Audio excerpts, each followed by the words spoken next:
Welcome back to Definitely Not Definitive. I'm Ken. And I'm Bethany. And we're just a giddy couple in love that loves reacting to some Genshin Impact. Giddy for Genshin. Yes, Triple Trailer Tuesday today, people. Woohoo! So we're continuing with our Genshin Impact Collective Miscellany reactions.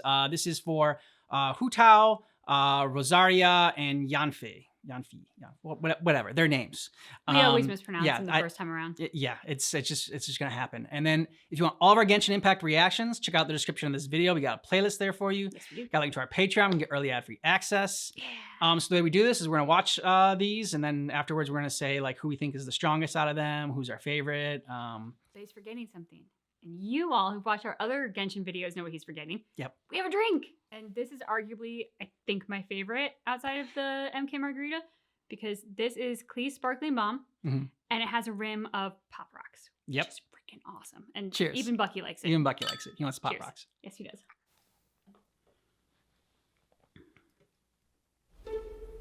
The people of Liyue value tradition, and their traditions are embodied in all manner of rites. Of these, the rites that mark life's end are of utmost importance. Liyue's funeral rites are complex, and only Wangsheng Funeral Parlor can conduct them to the satisfaction of all. Wangsheng has stood for 77 generations and has gained still greater fame in recent years, thanks to their eccentric young director, Hu Tao. When the sun's out, bathe in sunlight. But when the moon's out, bathe in moonlight. Yeah. Hu Tao manipulates pyro with ease and can sacrifice her HP to increase her damage output, cleansing the world of impurities with an unrelenting flame. I think she's on your team when we did the character draft. When Hu Tao cooks a dish perfectly, she has a chance to obtain a suspicious dish of the same kind. A suspicious one? Hu Tao's normal attack can combo up to 6 strikes, dealing physical damage to enemies. Seems like that's where everyone's combo can do, 6 strikes. Hu Tao's charged attack consumes a set amount of stamina to lunge forward, dealing physical damage to enemies in her path. Hu Tao also has a unique effect when sprinting, allowing her to briefly disappear and pass through certain small foes. Nice! Like a ghost. Hu Tao consumes part of her HP to cast her elemental skill, knocking nearby enemies back and entering the Paramita Papilio state. This converts her attack damage to pyro damage, which cannot be overridden by another elemental infusion. Her resistance to interruption is also increased, and she receives an attack increase based on her max HP when entering this state. It's basically like a glass cannon. Paramita Papilio ends after a set duration, or when Hu Tao leaves the field. After unlocking the talent Flutterby, ending Paramita Papilio increases the crit rate of all of Hu Tao's party members, other than herself, for a set duration. That's good. Every game, crit rate, if I can increase that, and damage, Papilio is in effect. Hu Tao's charged attacks apply the Blood Blossom effect to enemies it hits. Enemies affected by Blood Blossom will take pyro damage at set intervals. This effect automatically expires after a while. Only one Blood Blossom can exist on any one target at a time, and only Hu Tao can refresh its duration. Wangsheng has a long heritage. It's said that their directors passed down a secret technique to traverse between life and death. Unafraid in the face of death, they instead unleash yet greater power. Once the talent Sanguine Rouge is unlocked, Hu Tao gains a pyro damage bonus when her HP is low. Pyre, pants on fire! Hu Tao commands a blazing spirit to deal pyro damage in a large AoE. When her elemental burst hits enemies, Hu Tao regenerates a certain percentage of her max HP. A maximum of 5 enemies can affect this percentage. Oh, the little blobs are on fire! Using this skill when Hu Tao's HP is low deals greater damage and regenerates more HP. That's good. Hu Tao's unique fighting style often imperils her. As such, she must coordinate with her teammates and choose the right moment to use her skills and manage her HP. Hu Hu Tao often begins by using her elemental skill to enter the Paramita Papilio state. Then she alternates between normal and charged attacks to deal pyro damage, applying blood blossoms onto enemies. She then leaves the field, using the crit rate increase from Flutterby to increase her teammates' damage output.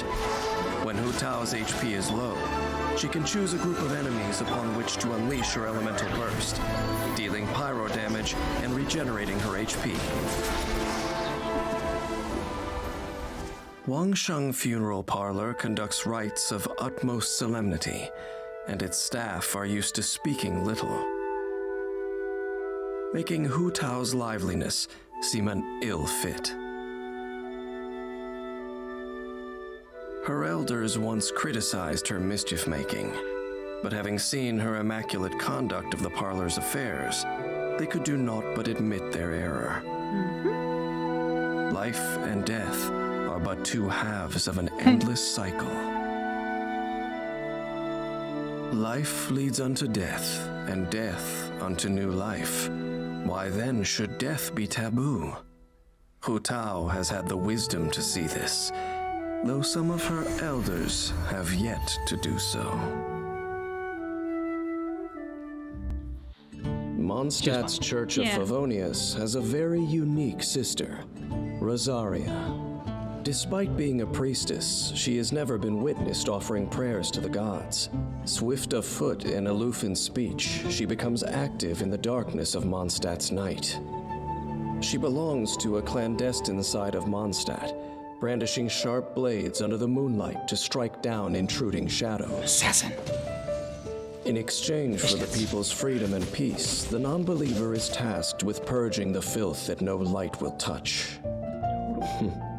City blessed by the Animo Archon, sleep soundly. Pray, not for the gods nor the betterment of others, but for yourself. Rosaria has powerful one-on-one combat capabilities, and as a wielder of a cryovision, her elemental burst can provide continuous cryo damage, assisting the party with damage output and field control.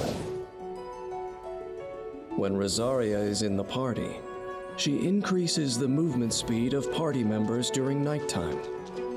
This effect cannot be applied in domains, trounce domains, or the spiral abyss. Rosaria's normal attack performs up to 5 consecutive strikes, I guess 5. dealing physical damage to enemies.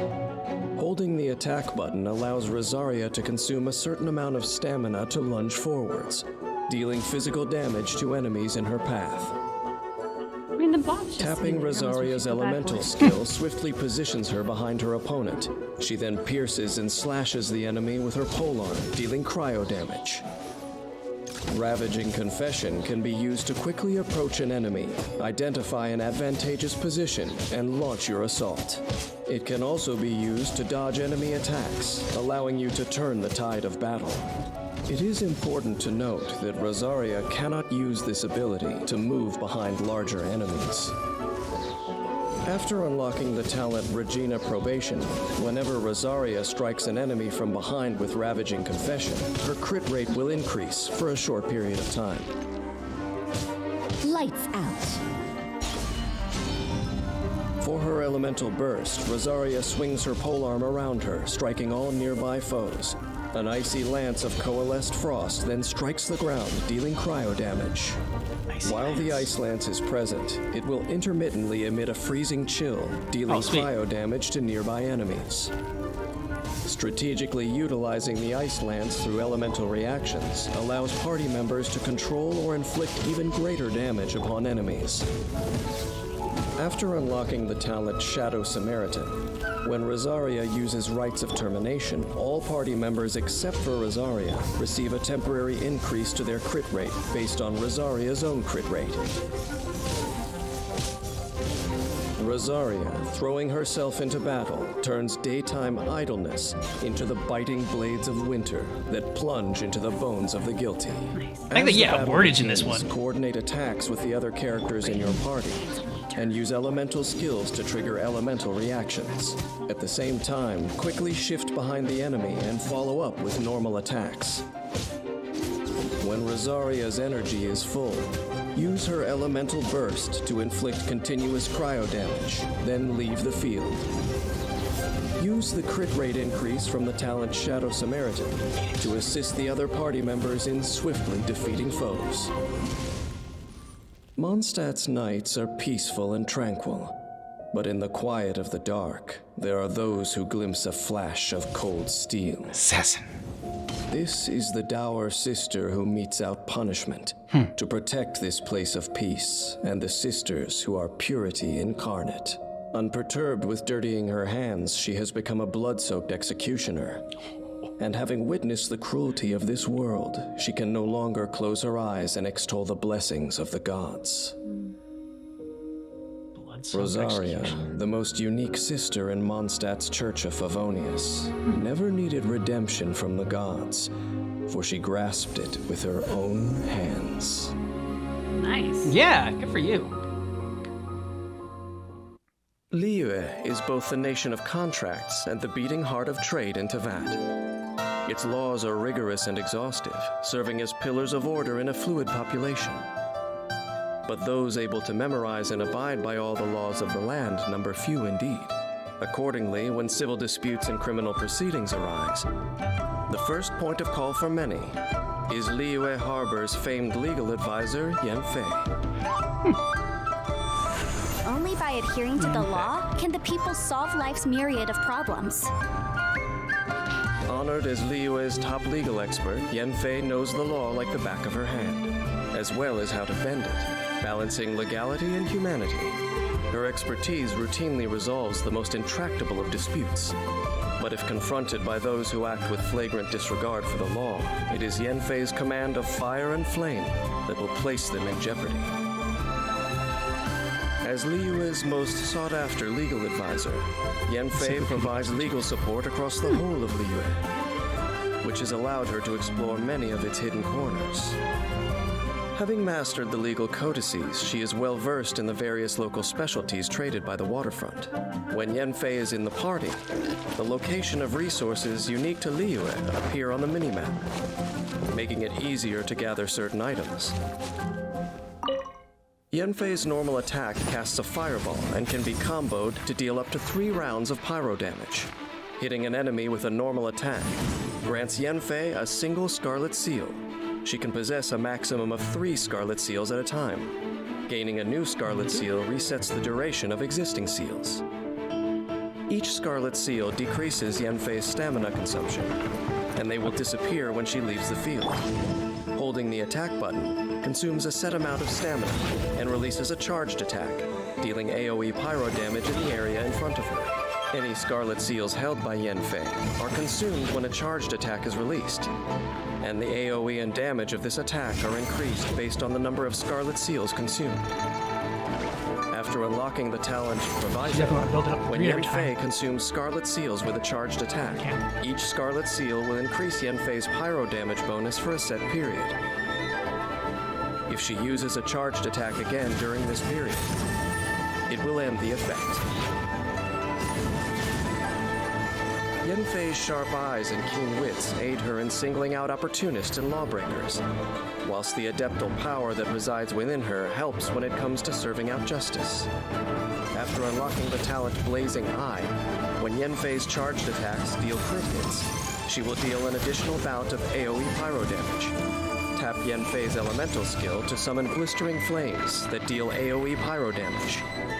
Hitting an enemy with her elemental skill grants Yanfei the maximum number of Scarlet Seals, which she can use to unleash a follow-up charged attack, keeping the ball firmly in her court. Inadmissible evidence!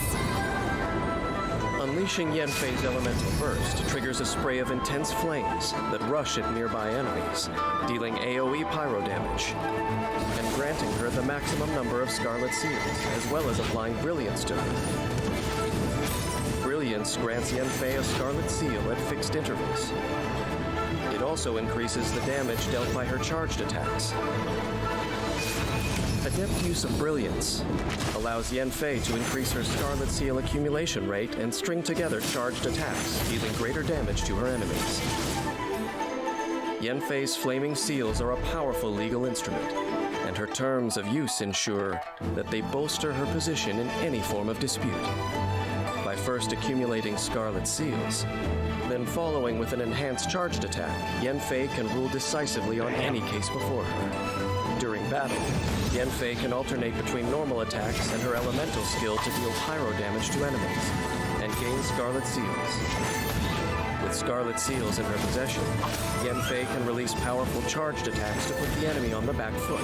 When Yanfei's energy is full, unleash her elemental bursts to further increase her damage output. At this stage, Yanfei needs only to release regular charged attacks to rout her enemies once and for all. Yanfei was born during Liyue's peacetime. Though part illuminated beast, she never signed a contract with the Geo-Archon.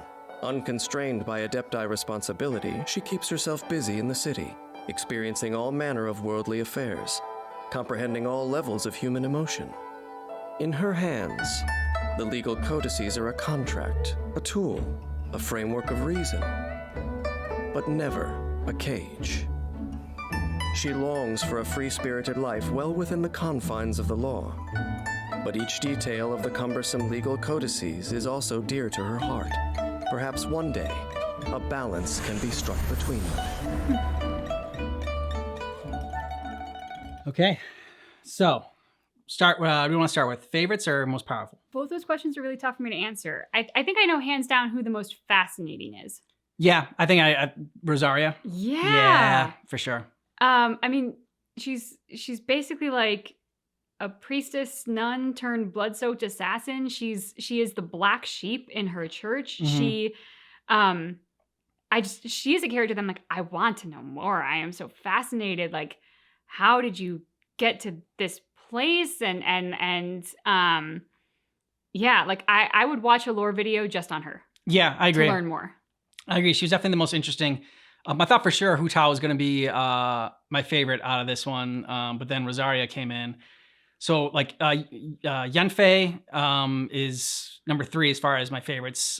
These between Hu Tao and Rosaria, I'm gonna go with Rosaria just because I was most interested in hers. Like I said, like the verbiage and the wording in hers was great. And the fact that like I can't remember exactly right now. Of course, I said how amazing it is, and I can't remember the exact wording of it.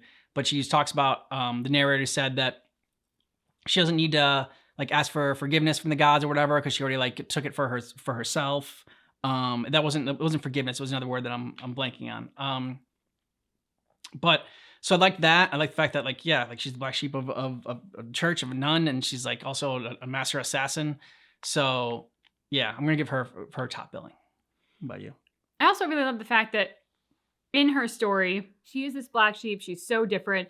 She's maybe in a lot of ways counterintuitive to how we would think of religious people.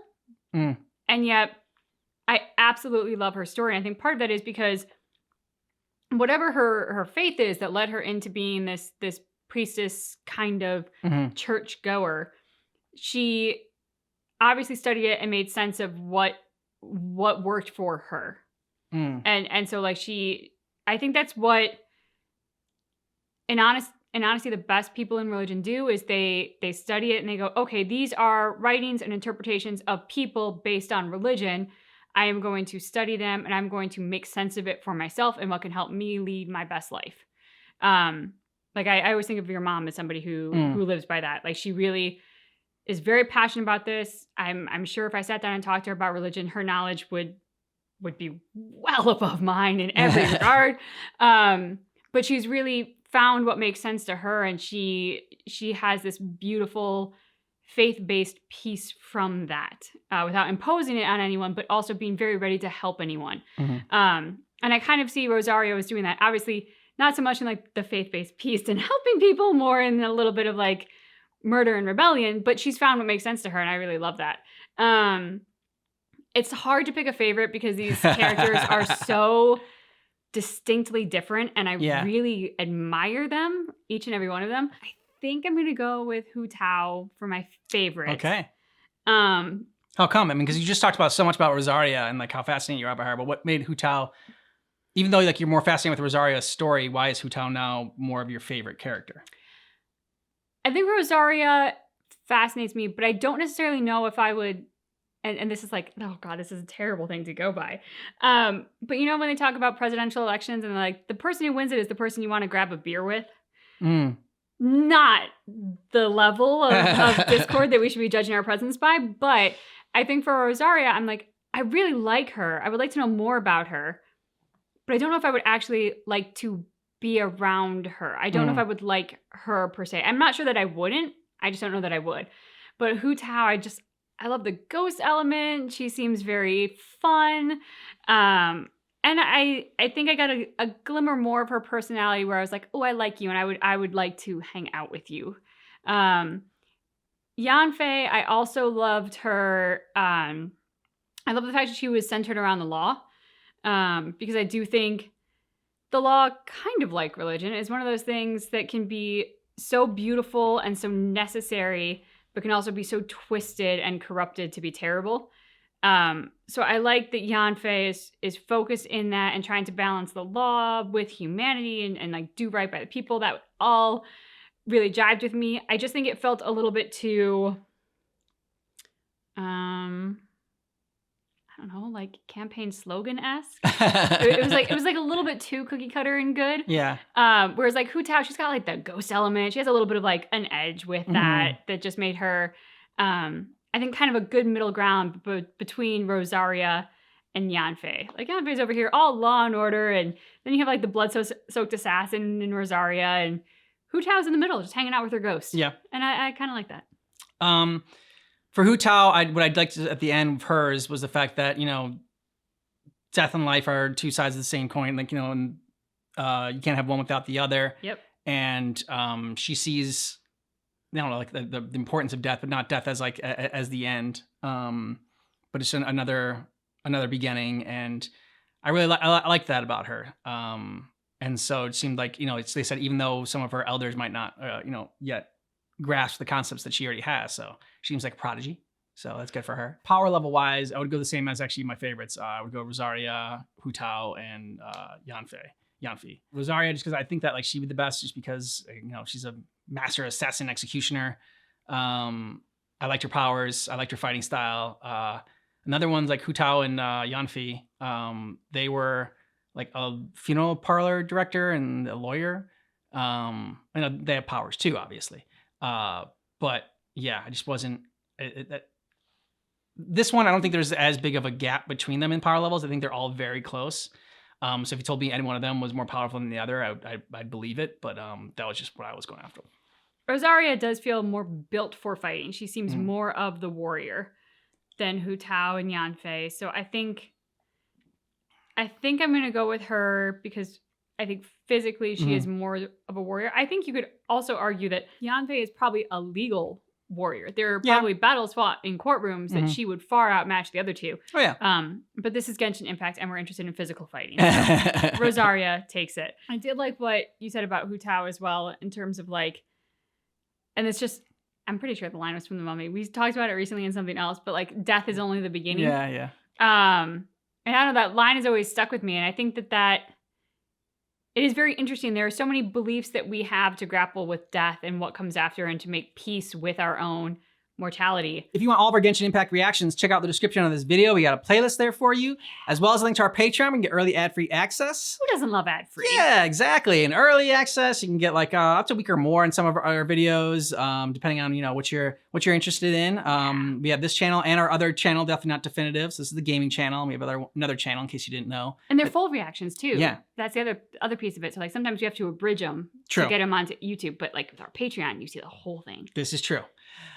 Thanks so much for checking out our reaction for Genshin Impact Character Miscellany for Hu Tao, Rosaria, and Yanfei. But just keep in mind that our reaction is definitely not definitive.